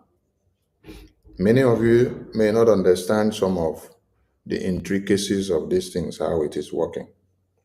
You see, the other point I made, I said international pressure on their security forces or their military formations. You see that Nigerian military formations is shrink now, is in disarray. Yes. And this is the time that the Boko Haram terrorists and every terrorist groups can enter the Nigerian military formations and destroy them and do anything they want to do to them. Because they have already been spotted on the international light as a country of particular concern. It weakens their potency. There is nothing that Nigerian army or Nigerian government will come out and say now to international community that will be credible, because international community and America for that matter has given them time since 2002 to this very day, and they have been supporting and sponsoring the terrorists, and the evidence are everywhere. So you will be hearing more Nigerian terrorists in uniforms, those ones that they call their army. Their barracks will be taken over by Boko Haram terrorists. More of these terrorists will invade their barracks and they will hand over most of their weapons to them in the name of invasion or takeover. They will hand over most of these, their barracks and weapons and armory to them. The people that will now bear the brunt will now be the innocent citizens that will be around those areas, because those terrorists will use those weapons to now go to hunt the indigenous people. That is why, after the designation, Donald Trump made it clear that guns are blazing needs to come after the terrorists, because they understand already that the Nigerian terrorist government aligns and works and make peace and dine with these terrorists in uniforms and the Boko Harams. So while the terrorists will now be taking over their armament, they'll be using it against the indigenous people. That is why you hear the guns are blazing that needs to come in, so that they will now come and deal with those terrorists. Because Nigerian government, if you give them from now till next year, they cannot give you account or own up to their responsibility of failing on protecting the Christians and supporting the terrorists. So that is what you heard from when I said there will be international pressure on the Nigerian military formations. That is one. International isolations now, diplomatic isolations. America or any other country now who understands what it means that Nigeria is on a CPC list will not go and give Nigeria aid, military aid now. Because when you do so, you are also in trouble. Those that will want to go openly to do it, they know the implications.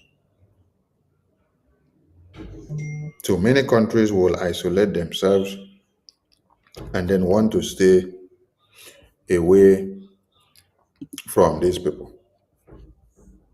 And then the US foreign policy apparatus, which we've been able to activate it to turn against Nigeria, is working to our favor and to the favor of the Christians and to every indigenous persons in that very contraption.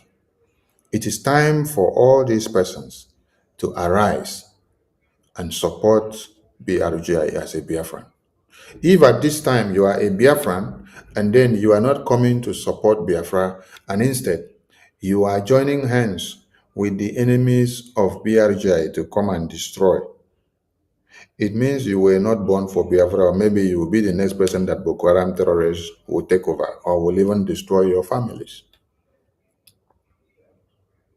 And if you are a Nigerian now and you are very proud of yourself, while these terrorists are ravaging everywhere and killing people and then you did not do anything, then on American government now listening to our cries, you are now moving everywhere on social media and making noise. You are a very big shame to your existence, and you should go and hide your face in shame. Because all along, there are IDP camps in Nigeria, internally displaced persons. You have not asked yourself a question. Inside my own land, inside my own home, inside my own village, I now become internally displaced. Who is displacing me from my internal home? Who is displacing me from my maternal home? Who is displacing me from my paternal home? Why am I displaced? And why will another alien coming from a far country now come and take over my land and then displace me and pursue me out of my land and now go and sleep under canopy inside bush, inside water? And I am dying and getting sick on daily basis. These IDP camps have existed in Nigeria for years now. You have not all come out to call your country to order and say, why must you allow our indigenous people to be sent out by the terrorists to now go and live in IDP camps while the terrorists takes over their lands? Why? But now when you see that Donald Trump's government is coming after these terrorists, you now run out. I would like to play a video before I bring this program to a close. And this video is to show you people or remind you people, because you already knew about this. It is to remind you of how the plan of implementing the Sharia law in Nigeria was already on the table in the National Assembly or the Nigerian Parliament. And they made it well in such a way that the discussion of this matter was on a day where you did not have a full house of the senators or the House of Rep members.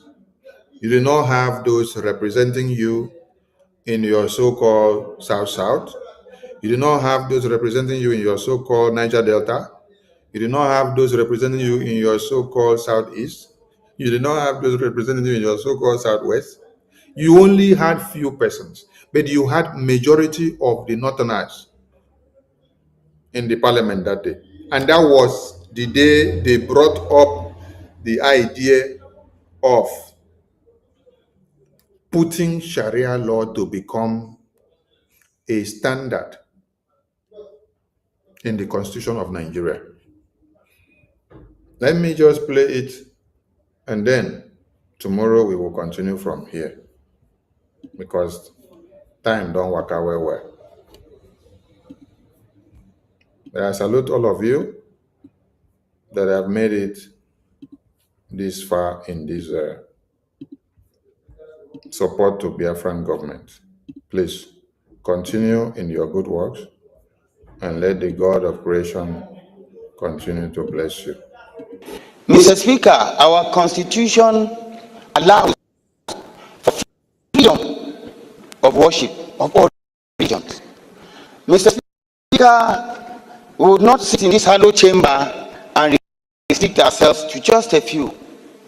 If we begin to put such components into the constitution, tomorrow the ecclesiastical faction comes up. The day after, the traditional faction comes up. The day after, all other components begin to come up. And what happens to our grand norm that is supposed to be the foundation of our existence? Mr. Speaker, Nigeria has never limited anybody from practicing his religion. You go to states like in the north, where you have Sharia in practice as the criminal code for those states. It is not peculiar to them as a people and persons. By the time we begin to expand it and bring it to our constitution, we are not an Islamic state. We're a secular state. We're not a celestial state. We're a secular state. We are not a traditional worship state. We're a secular state that respects and gives everybody a sense of belonging. We're a nation. We need to be sensitive to the mood and the existence, freedom of speech, freedom of association, to live in happiness, not a scenario whereby there could be some misconceptions. To this end, I wish to crave the orders of the sponsor of this bill that he steps it down for more legislative input, which and consultation, which would be more in tune with our beliefs and norms. But I do not believe it's a legislation that should pass for second reading. I so submit. Thank you, Mr. Speaker, my respected colleagues. I want to comment as the second to the last speaker spoke. In fact, the bill that was moved by the sponsor, we are supposed to commend him. I agree Nigeria is a secular state where we have different opinions, traditions, religion, and what have you. But if you see this motion or this bill, it will help Nigerians to know that these commercial banks, especially Taj Bank and what have you, many people have the perceive that these banks are specifically for Muslim, while it is not. So by expanding this nature, I believe when it is encompasses to everybody, many people will see the benefit of this bill. And I believe in a near future, many people will see that the mover put this in a right direction. Thank you very much.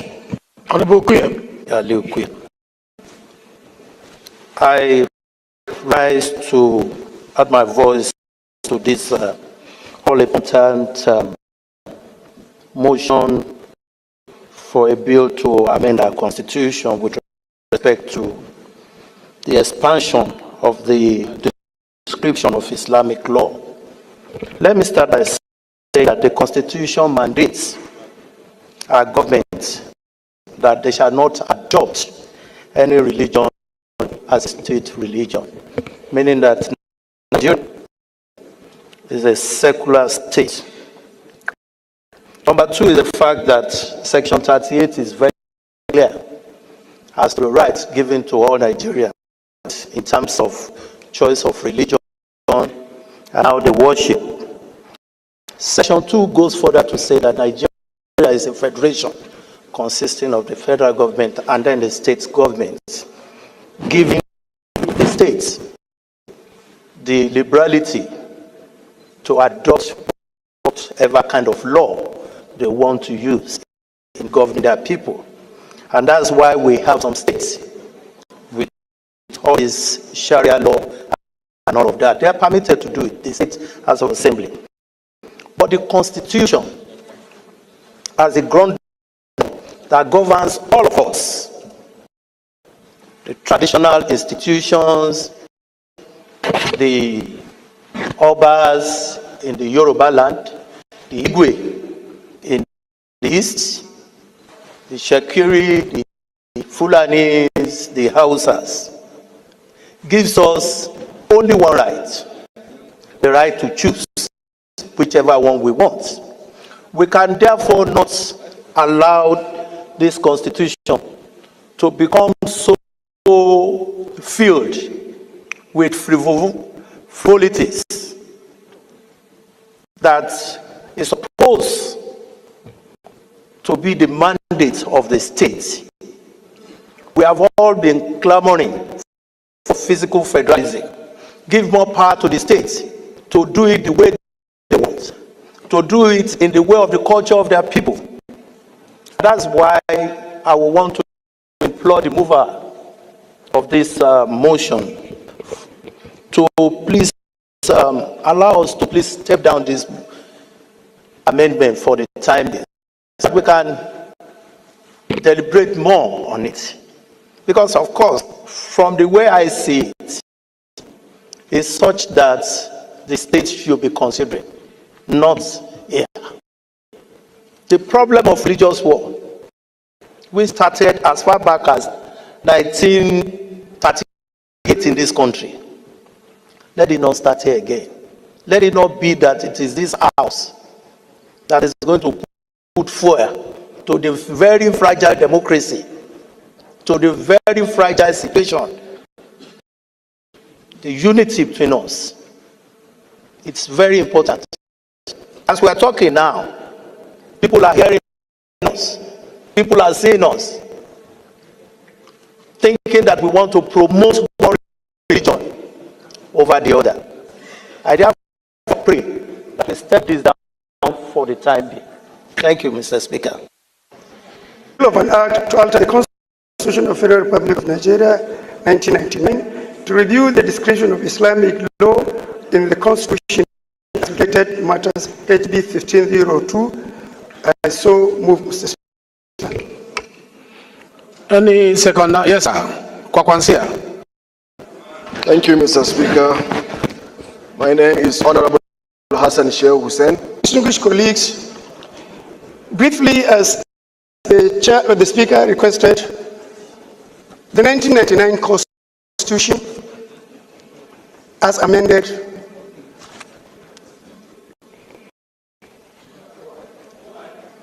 the 1999 Constitution, as amended, Mr. Speaker, provide for a personal Islamic law in the Constitution. The Constitution did not envisage the dynamism and the development coming up in the country.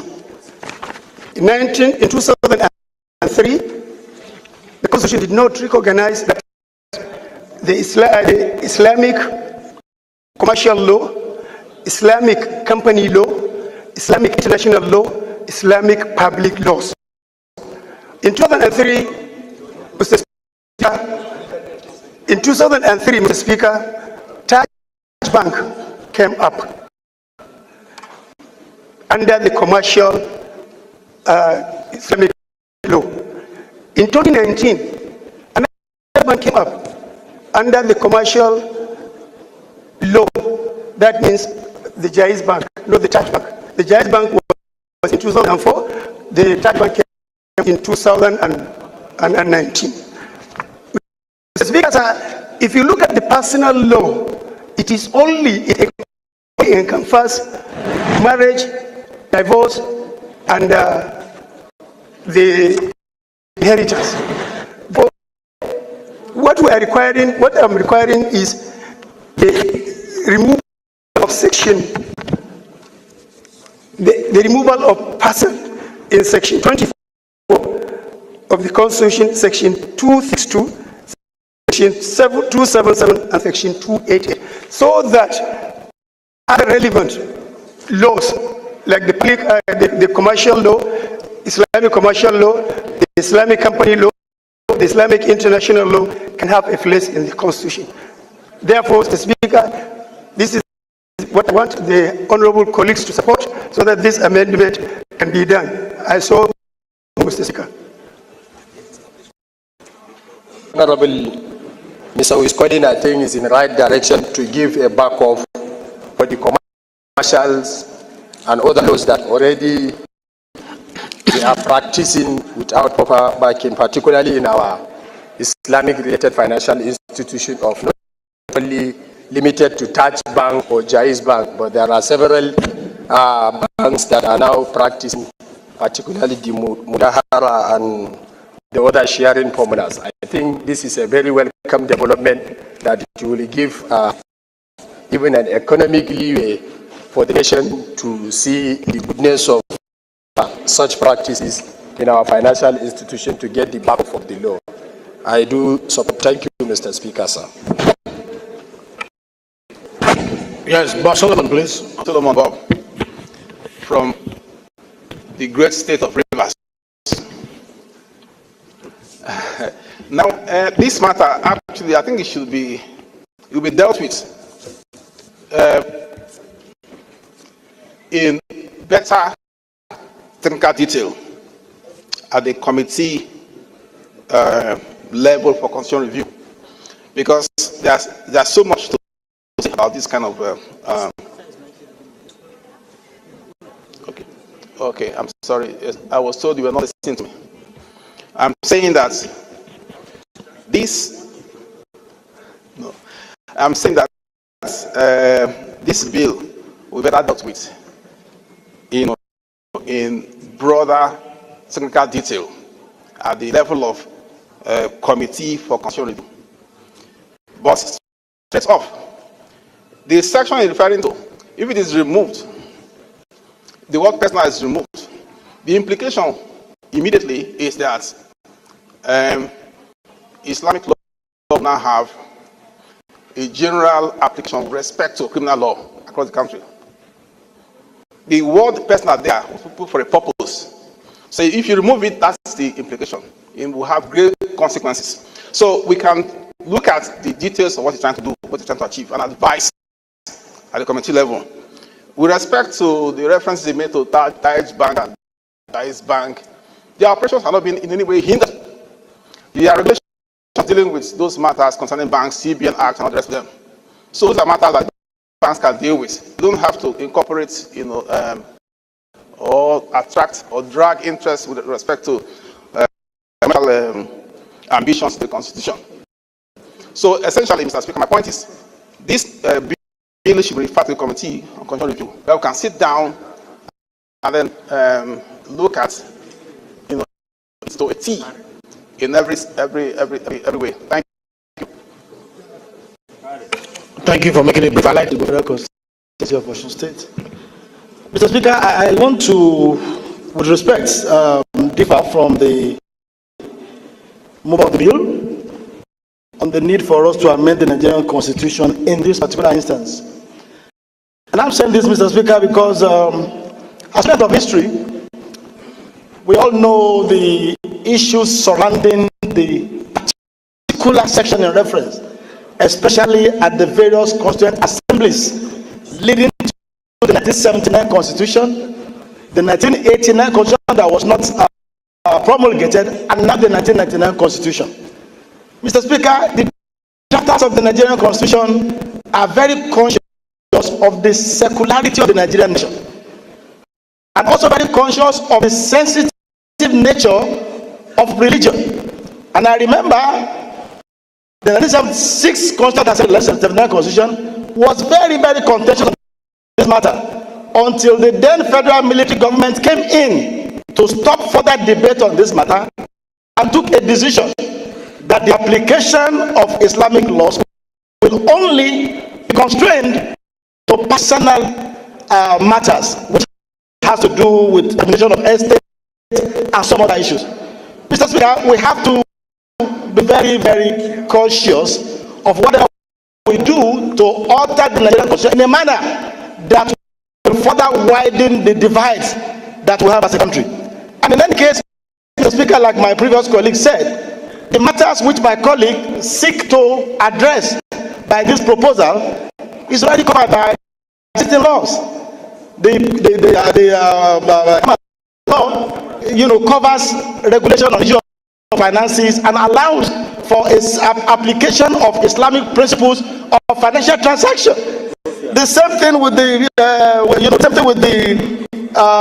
CBN Act, like you rightly said. And the moment we allow the Constitution to the altar to take care of all manner of interest, we will no longer be in the state where the sanctity of the Constitution is respected, and the intent of the drafters of the Nigerian Constitution via or as regards to the secular nature of the Nigerian nation might be threatened if we allow this to go on. Mr.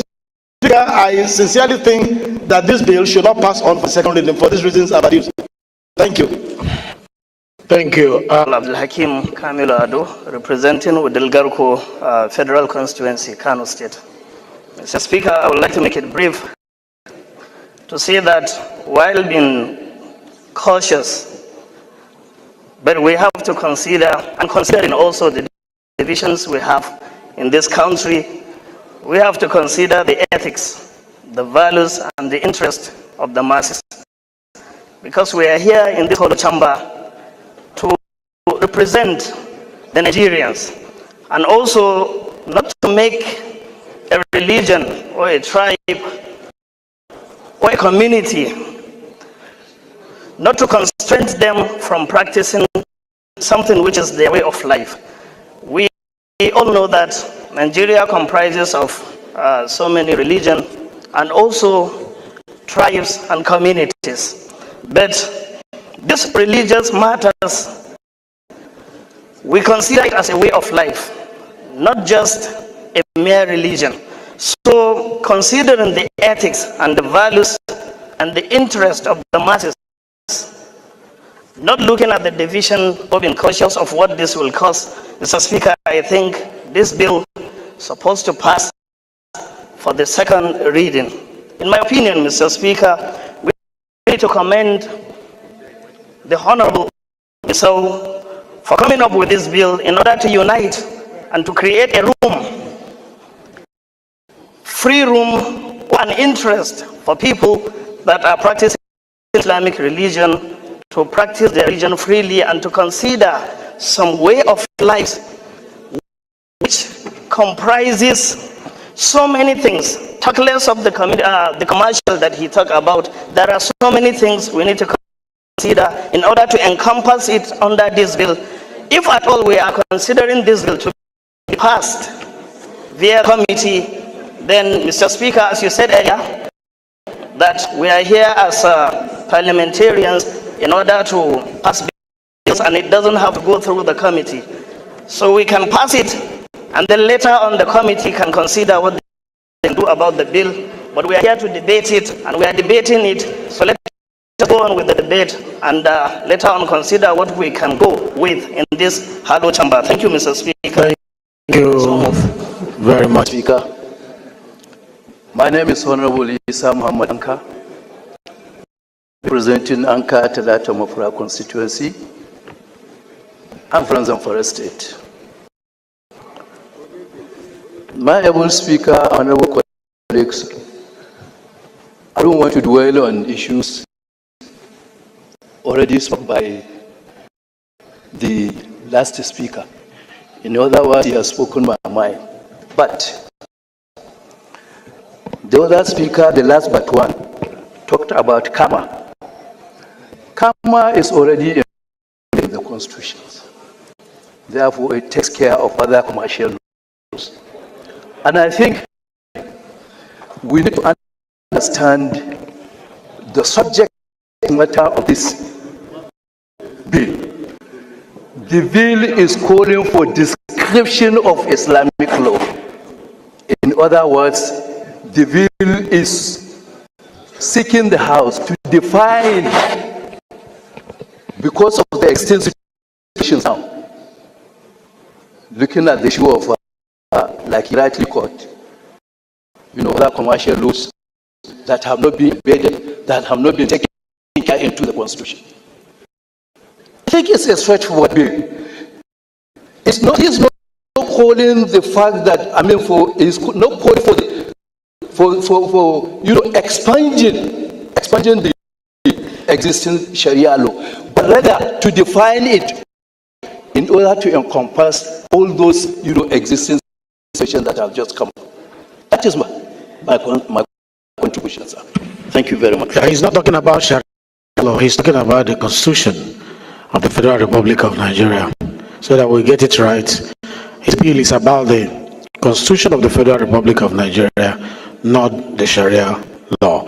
Okay, Jonathan, please, let's hear you.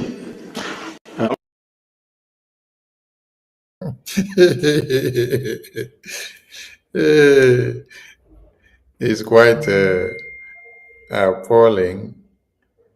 Did you see what was happening here and what they were saying? They want a review and definition, which means expanding the power of the Sharia law, the Islamic law, into the Constitution of Nigeria. Considering what is happening now in Nigeria. This was about October 2024. They were already envisaging what is happening now. So they were planning on how to level the ground ahead so that when they have already expanded their law into the Constitution, by this time, when they will tell you that there is a part of the Constitution that already affirms them to commit Christian genocide, you will not have anything to hold on to. So they plan it ahead of time. They tried so much to now push it into the Constitution of the entire Nigerian people so that you will not have a say. This is what was going on. 2024, October. And you will hear one of them say, this is why they are voted by their people to be inside this parliament, so that they can push this kind of laws and narrative to be implemented into the Constitution of Nigeria, so that their voices, their ideas, their psyche, and their dream and aspirations will garner more audience and will engulf the entire Nigeria. Their people voted them to come to the parliament to be pushing this kind of narrative. You hear it from one of them.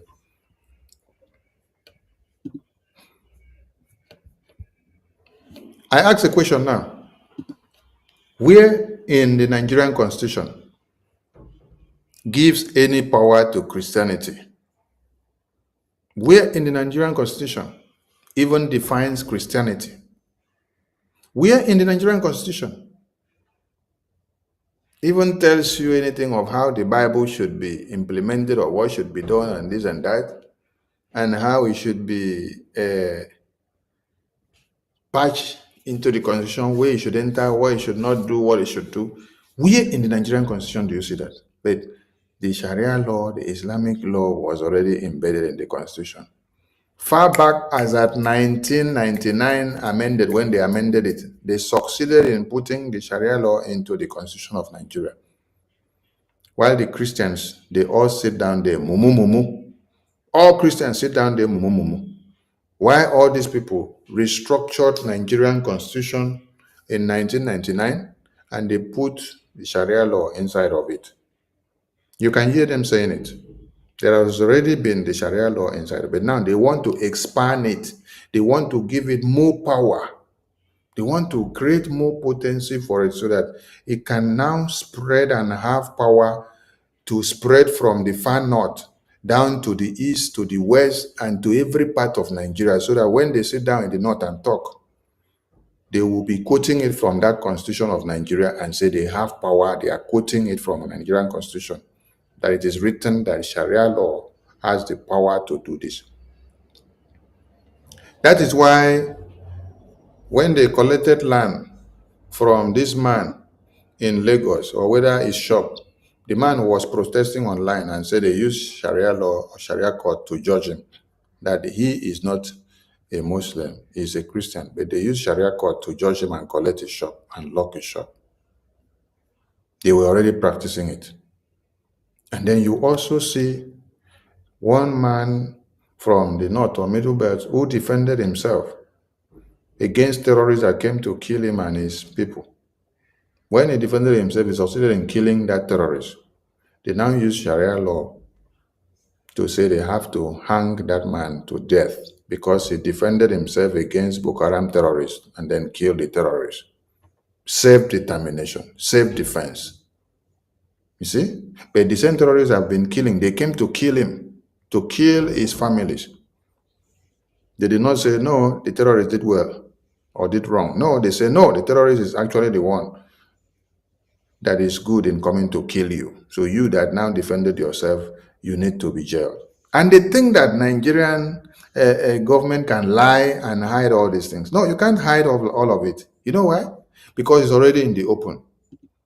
See, look at how it is already in the open here. You can't hide it all. Congressman Rep Moore was talking about it today. And you hear him the way he is saying it.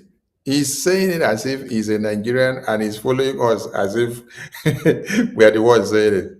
Listen to how Rep Moore will explain it. This was an interview that came up today. Let me get the interview.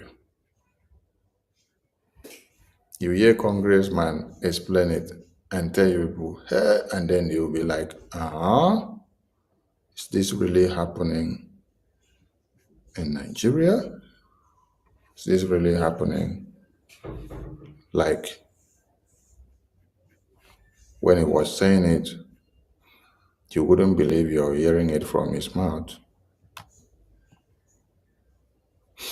So this is what happens in Nigeria on a daily basis, and people are not taking cognizance to it.